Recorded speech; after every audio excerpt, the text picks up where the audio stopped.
তার ভালোবাসা ছাড়া আর কার ভালোবাসা উত্তম হতে পারে? যিনি আমাদেরকে সৃষ্টি করেছেন, যিনি আমাদেরকে এই দুইটি চক্ষু দান করেছেন, যিনি আমাদেরকে মুখে বলার মতো বাক শক্তি দান করেছেন, তিনি আমাদের আল্লাহ, তিনি আমাদের মালিক, তিনি আমাদের সৃষ্টিকর্তা, যার দয়া এবং মায়া ভাষায় বোঝানো যাবে না, যার রিজিকের নিয়ামতের শুকরিয়া কখনো শেষ করা যাবে না।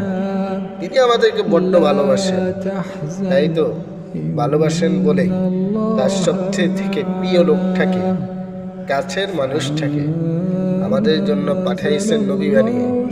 তিনি হলেন হযরত মুহাম্মদ সাল্লাল্লাহু আলাইহি ওয়াসাল্লাম।